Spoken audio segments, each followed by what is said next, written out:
Noong 2041, ang karahasan at krimen ay umabot sa mga bagong antas dahil sa patuloy na lumalagong hindi pagkakapantay-pantay sa lipunan at ekonomiya. Upang harapin ito, ang mga pamahalaan ng Central Europe ay nagbigay sa mga mamamayan ng karapatang mabuhay muli sa mga kaso ng hindi likas na kamatayan.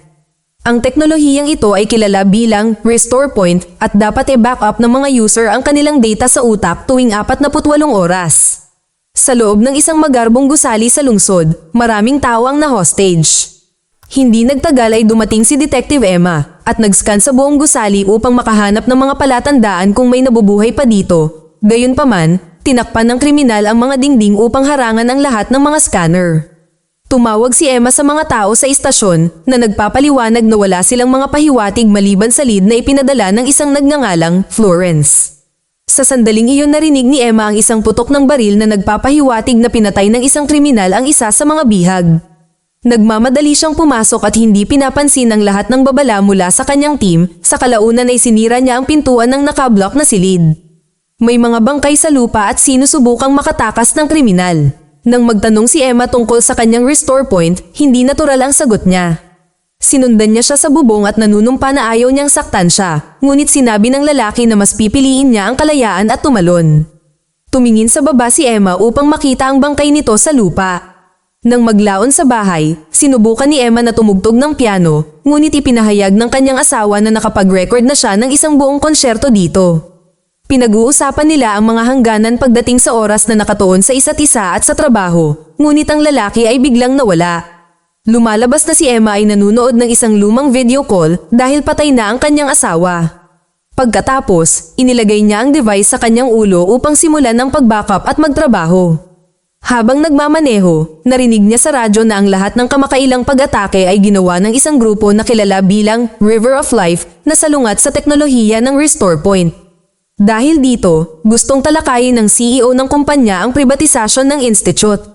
Sa istasyon, nakipagkita si Emma sa kapitan na pinagalitan siya dahil sa hindi pagpansin sa mga utos at pagkawala ng kriminal.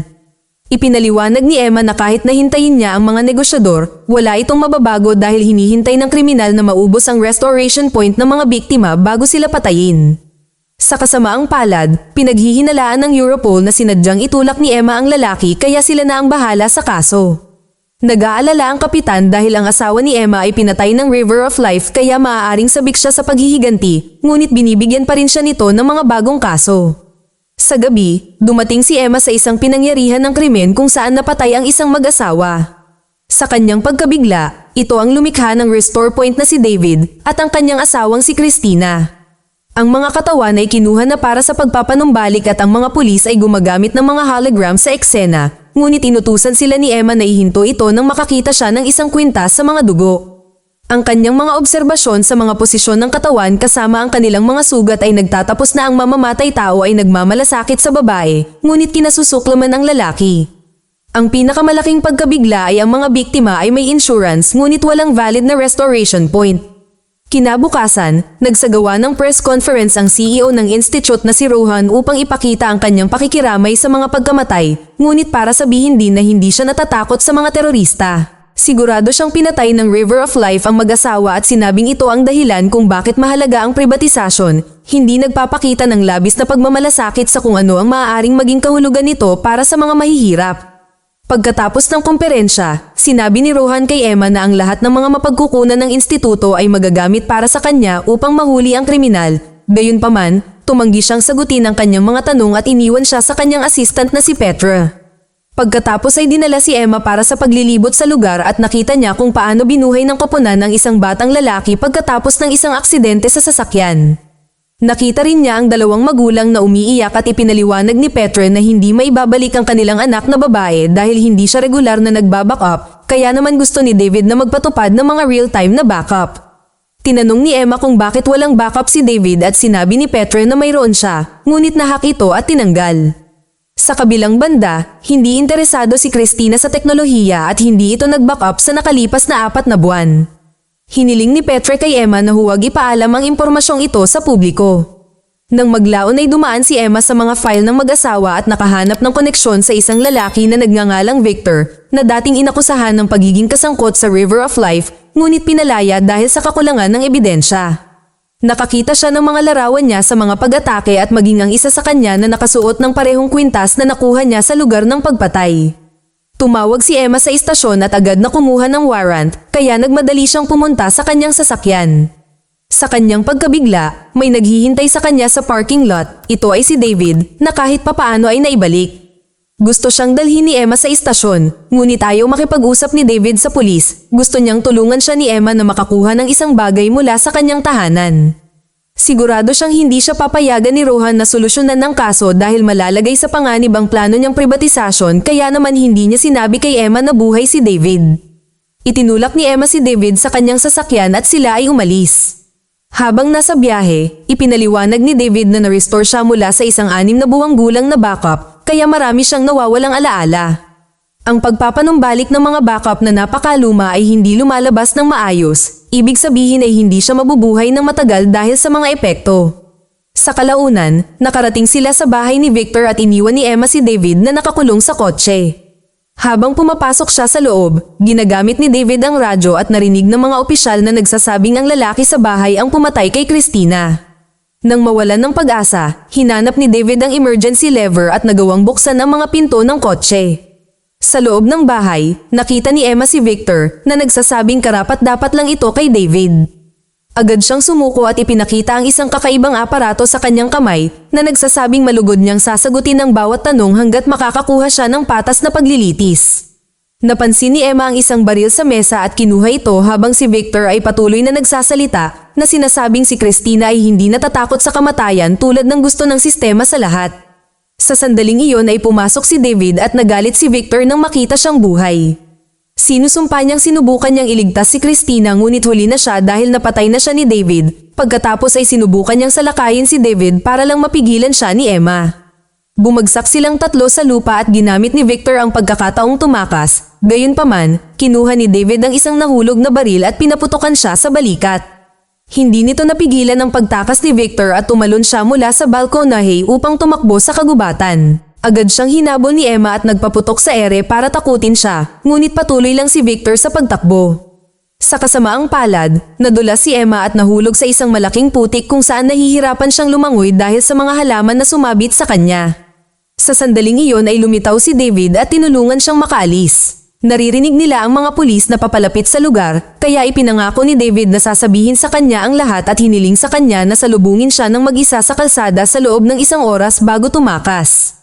Di nagtagal ay napalibutan ng Europol ang lugar at iniisip ng ahente na si Mansfield na ang 2 pintuan na nakabukas sa kotse ni Emma ay kainahinala. Tiniyak sa kanya ni Mansfield na malinis siya, ngunit sinabi rin sa kanya na barilin na lang si Victor sa susunod. Makalipas ang 1 oras, nakipagkita si Emma kay David na nanumpa na hinding-hindi niya sasaktan si Christina. Inihayag din niya na ninakaw niya ang device ni Victor at ipinaliwanag na ginamit ito para i-hack ang mga server ng institute. Ang device ay isang susi at bahagi ng isang set ng 3 pa nito. Ang pagkakaroon ng lahat ng ito ay magbibigay sa iyo ng ganap na access sa system. Ang isa ay nasa safe, kay Rohan ang pangalawa, at ang isang ito ay kay David. Nahulaan ni Emma na pinatay siya ni Victor para sa susi at nang itinuro ni David na walang sino man ang dapat makaalam tungkol sa pagkakaroon ng mga susi, naisip ni Emma na si Christina ay maaaring nasa panig ng mga terorista dahil wala siyang backup. Si David ay tumangging maniwala at humiling na iuwi siya upang maghanap ng mga pahiwatig. Ilang sandali pa ay nakarating na sila sa bahay ni David at ipinaalam sa kanya ni Emma na mayroon silang 15 minuto bago dumating ang Europol. Pagkapasok nila, napansin ni David na ang mga bagay sa kanyang bahay ay nasa iba't ibang lugar na ipinaliwanag ng kanyang nawawalang mga alaala. Tumingin si Emma sa loob ng isang kahon at nakakita ng isang kawili-wiling larawan na napagpasyahan niyang itago. Na-access ni David ang computer at natuklasan na ang system ng institute ay nahawaan ng virus na sumisira sa kanyang backup at ngayon ay umaatake sa mga random na iba pa na nagiiwan ng maraming tao na walang wastong restore point. Sa loob ng kahon, nakahanap si David ng ilang video, ilang injection, at backup device ni Christina na nawawala ang backup mismo. Pagkatapos ay tumakbo si David sa isang painting na lumalabas na isang hologram na nagpoprotekta sa isang ligtas na safe, ngunit hindi niya matandaan ang password. Sa sandaling iyon ay dumating ang Europol kaya umalis ang dala ang kahon sa likod ng pinto.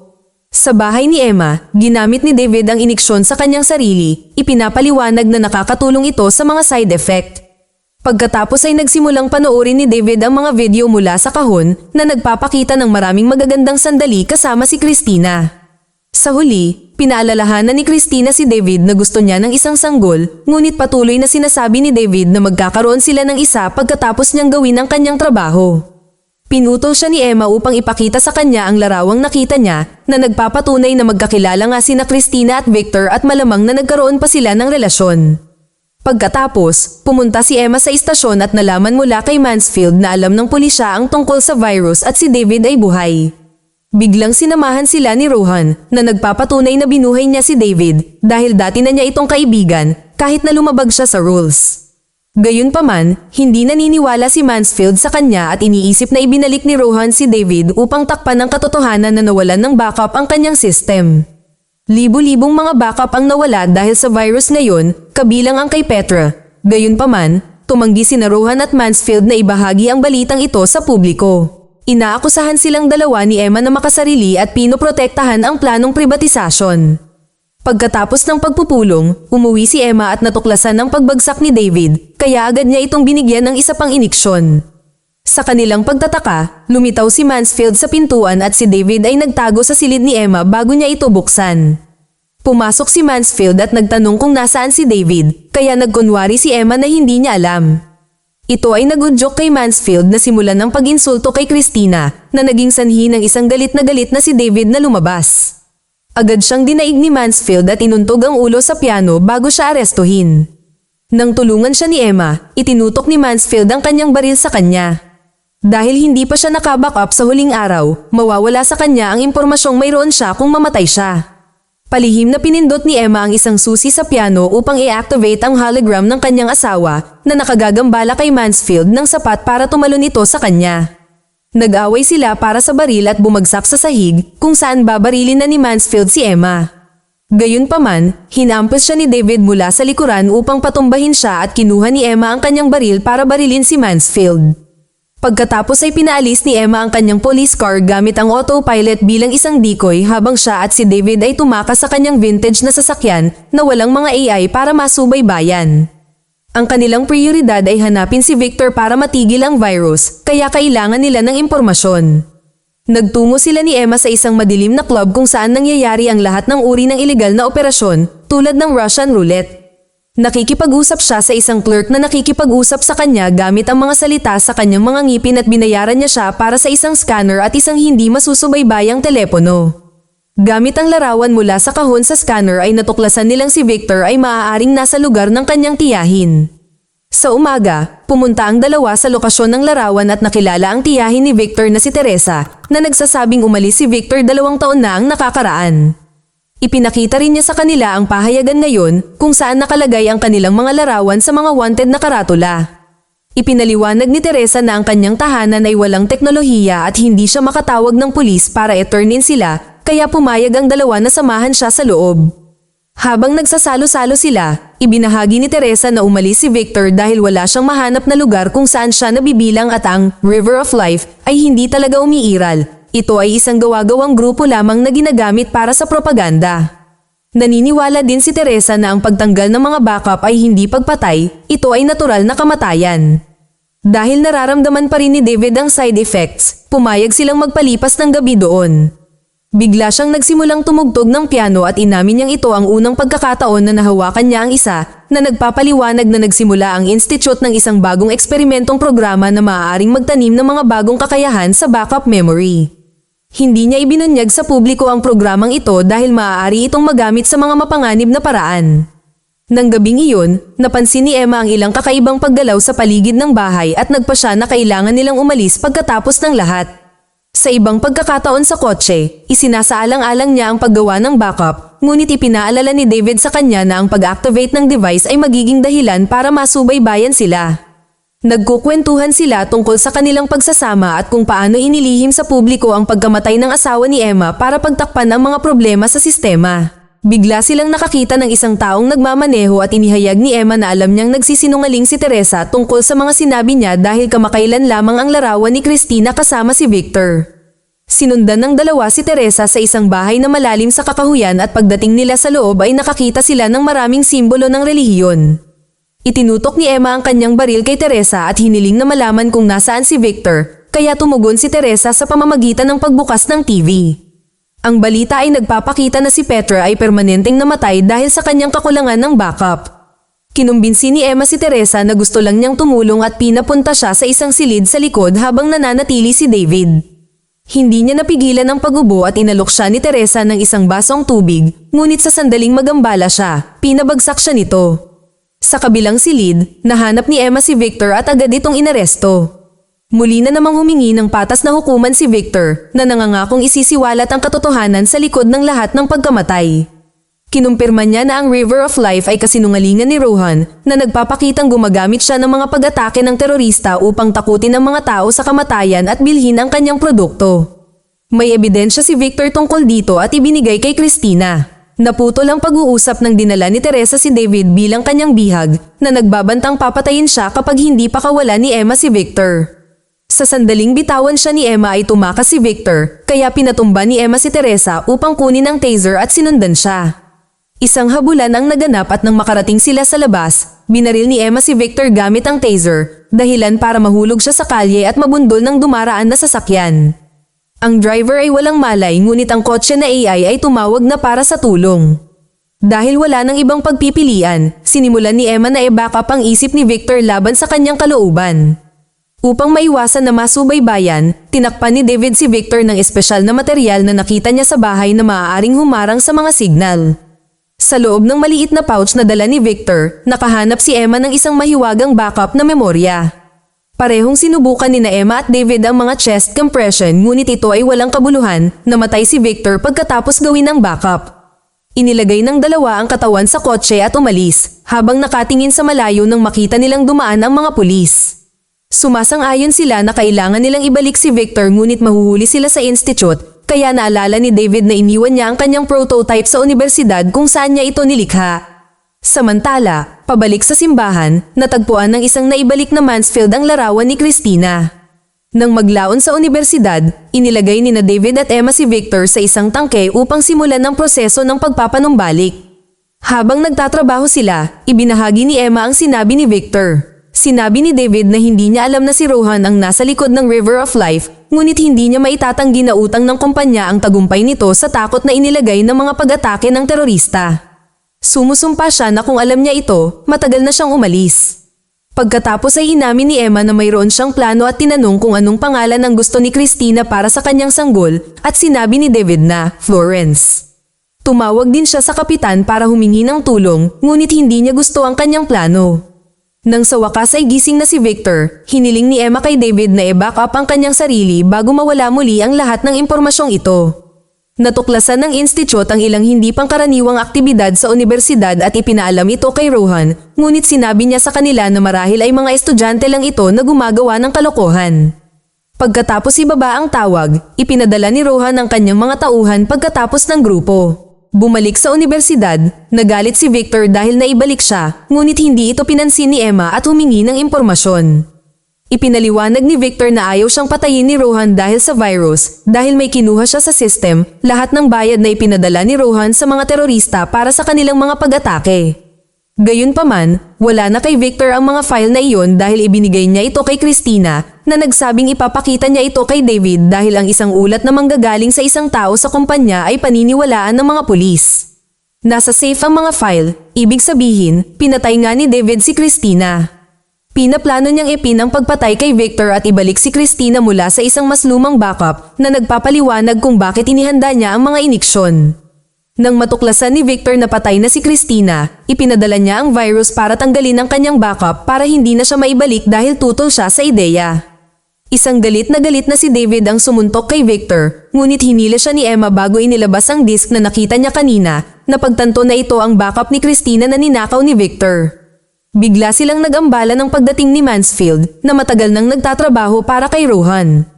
Kinuha niya ang baril ni Emma at pagkatapos ay binaril si Victor, kaya pumayag si Emma na ibigay sa kanya ang password para sa safe para tumahimik siya at inabot ang kanyang bag. Matapos ipasa ang impormasyon kay Rohan, binaril ni Mansfield sina David at Emma ng sunod-sunod sa pag-aakalang magiging ligtas siya dahil matagal nang hindi nag-backup si Emma. Habang ang mga pulis na tinawag ni Emma kanina ay dumating upang arestuhin si Mansfield, si Rohan ay nakarating sa bahay ni David at ginamit ang password na Florence. Gayunpaman bago niya makuha kung ano ang nasa safe, lumabas ang kapitan sa pagtatago upang arestuhin din siya. Makalipas ang ilang sandali, sinuri ng mga pulis ang pinangyarihan ng krimen at natuklasang may backup si Emma, na-activate niya ito sa huling segundo nang abutin niya ang kanyang bag. Sa huling eksena, naibalik si Emma at nalaman niya mula sa kapitan na sina Rohan at Mansfield ay nakakulong, ngunit pinalaya si David dahil gusto ng mga maimpluwensyang tao na magtrabaho pa rin siya sa teknolohiya ng Restore Point. Dahil kulang siya sa mga alaala ng pagpatay kay Christina, teknikal na hindi niya ito ginawa at hindi masentensyahan para dito. Siya rin ang nagpadala ng tip sa ilalim ng pangalang Florence, kaya siguro sinabi niya ang totoo nang sabihin niyang gusto lang niyang magligtas ng mga buhay. Ang panghuli, dinimanda ni Teresa ang institute para sa hindi autorisadong pagpapanumbalik ni Victor. Kalaunan pagkatapos ng libing ni Christina, ibinigay ni Emma kay David ang backup ng kanyang asawa para lagi niyang maalala ang buhay na sinira niya. Pagkatapos ay umuwi siya at tumugtog ng piano nang walang recording na sa wakas ay nakamove on na siya. Mag-subscribe para sa higit pang mga video na tulad nito. I-on ang notification at mag-iwan ng like para matulungan ang aming channel. Salamat sa panunood.